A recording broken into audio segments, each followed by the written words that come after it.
चलिए दोस्तों, एक बहुत ही शानदार तरीके से राज्य के नीति निर्देशक तत्वों को आज अपन लोग याद करते हैं।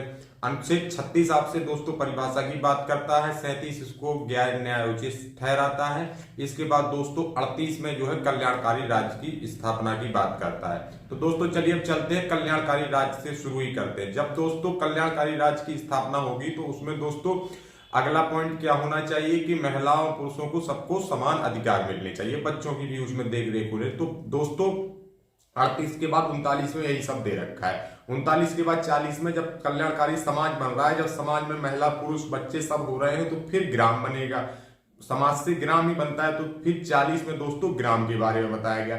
जब ग्राम बन जाएगा दोस्तों फिर लोग घर में तो रहेंगे नहीं, गांव में रहेंगे नहीं, उनको काम भी चाहिए, कुछ काम करेंगे तब तो खाएंगे पिएंगे। तो इसके बाद फिर 40 में दोस्तों ग्राम अपन लोग ग्राम पंचायत का गठन करा देंगे। ग्राम पंचायत का गठन हो जाने के बाद दोस्तों फिर लोगों के मन में क्या आएगा कि हम काम करें। तो फिर 41 में क्या किया जाएगा, काम और शिक्षा की बात की जाएगी। बेरोजगारों को बेरोजगारी भत्ता, वृद्ध लोगों को जो है वृद्धा पेंशन की बात की जाएगी। तो दोस्तों 41 में यही सब है। इसके बाद दोस्तों जब काम मिल जाएगा तो काम मिलेगा तो लोग ये भी कहेंगे कि भाई काम जहां हमको मिल रहा है वहां अच्छा वातावरण हो। हर कोई ये सोचता है कि जहां हम काम करें वहां अच्छा माहौल हो।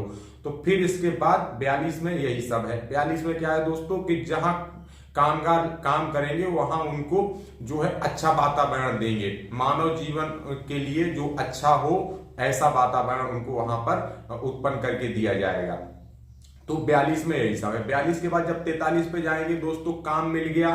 काम मिलने के बाद सबसे वेरी इंपोर्टेंट काम क्या होता है कि हर आदमी की इच्छा ये होती है कि भैया वेतन कितना दोगे। तो 42 के बाद 43 में दोस्तों यही सब है कि वेतन हमको कितना मिलेगा, निर्वाहक मजदूरी मिलनी चाहिए लोगों को। वेतन की बात जब हो जाएगी तो फिर आदमी क्या करेगा, फिर वो कहेगा कि भैया हमारे पास पैसा हो गया, अब हम अपना व्यापार कुछ करेंगे। तो फिर सरकार उनको छोटे मोटे जो है कुटीर उद्योग ग्राम स्तर पे जो लगाने हैं उसके लिए जो है उनको सहायता करेगी। तो 43 में यही दे रखा है। फिर सहकारी समितियां भी बनाई जाएंगी और उद्योगों को जो है बढ़ावा दिया जाएगा, उसमें जो है कामगारों की सहभागिता। 43 में यही सब है। 43 के बाद 44 में जैसे कि आप 44 को देख ही रहे हैं, 4-4 दोनों बराबर बराबर है। तो ये दोस्तों इधर भी 4 उधर भी 4। तो ये क्या करता है कि नागरिकों के समान नागरिक संहिता की बात करता है। 4-4 से आप सीख सकते हैं। फिर इसके बाद 45 क्या कहता है, तो 45 दोस्तों आप लोगों से कहता है कि जो 0 से 6 वर्ष के बच्चे हैं उन सभी की शिक्षा और स्वास्थ्य और पोषाहार की उनकी बात करता है। क्या 45 के बाद 46 में जो है दोस्तों अब छोटे बच्चों की बात हो गई है। शिक्षा भाई गांव में गांव हो गया, काम मिल गया, सब कुछ हो गया लोगों को। तो अब फिर उनके बच्चे पैदा हुए, बच्चे पैदा हो गए, अब फिर भी कुछ पिछड़े लोग रह गए होंगे, है ना। समाज में कुछ पिछड़े वर्ग के लोग रह जाते हैं, बच्चों की व्यवस्था हो गई, पढ़ाई लिखाई की हो गई, खाने पीने की हो गई, अब पिछड़े लोग जो रह गए हैं। तो 46 जो है यही सब कहता है कि जो समाज में अनुसूचित जाति या जनजाति या फिर दुर्बल वर्ग यानी कमजोर वर्ग के लोग हैं उनकी शिक्षा की व्यवस्था करेगी सरकार और विशेष रूप से उन पे ध्यान देगी। तो 46 में दोस्तों यही सब है। 46 के बाद जब 47 में जाएंगे तो गांव हो गया, सब कुछ हो गया। तो फिर भी कुछ लोग हैं कि गरीबी रेखा में रह गए हैं, तो उनके पोषाहार और स्वास्थ्य की को उच्च बनाने के लिए सरकार जो है पॉलिसी लाएगी, ठीक है, योजनाएं लाएगी ताकि उनके पोषाहार जो है उनको हो सके। तो 47 में ये है। 47 के बाद 48 में दोस्तों क्या दे रखा है, तो 48 में अब सब कुछ हो गया।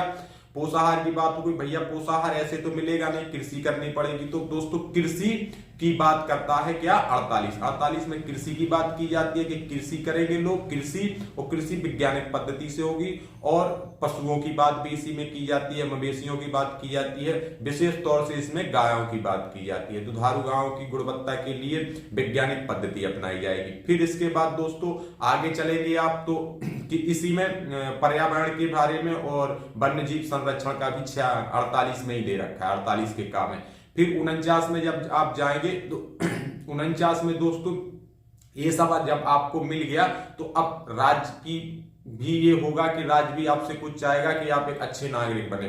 तो उसके लिए फिर राष्ट्रीय इमारतों कि संरक्षण की बात जो है राज्य करेगा कि अब आप भैया ऐसा है कि हमारे संपत्ति को नुकसान ना पहुंचाइएगा, आप लोग आराम से रहिए। तो राष्ट्रीय इमारतों के संरक्षण, स्थानों की संरक्षण की बात क्या है 39 में 49 में कही जाएगी। 49 के बाद दोस्तों 50, तो 50 में न्यायपालिका यानी न्यायालय और कार्यपालिका के पृथक्करण की बात कही जाएगी कि जो है राज्य न्यायपालिका और कार्यपालिका को पृथक्करण की बात। फिर इसके बाद 50 के बाद 51 में जब अपने देश की बात हो गई है, सब कुछ हो गया, अपने देश की सुरक्षा की बात हो गई कि अपने देश की संपत्ति को नहीं नुकसान पहुंचाएंगे, तब अब आप लोग बहुत समझदार हो गए हैं ऐसा माना जाएगा। फिर इसके बाद सोचा जाएगा अब आप अंतरराष्ट्रीय स्तर पे भी जो है संबंधों को अच्छा बनाएंगे, शांति कायम करेंगे।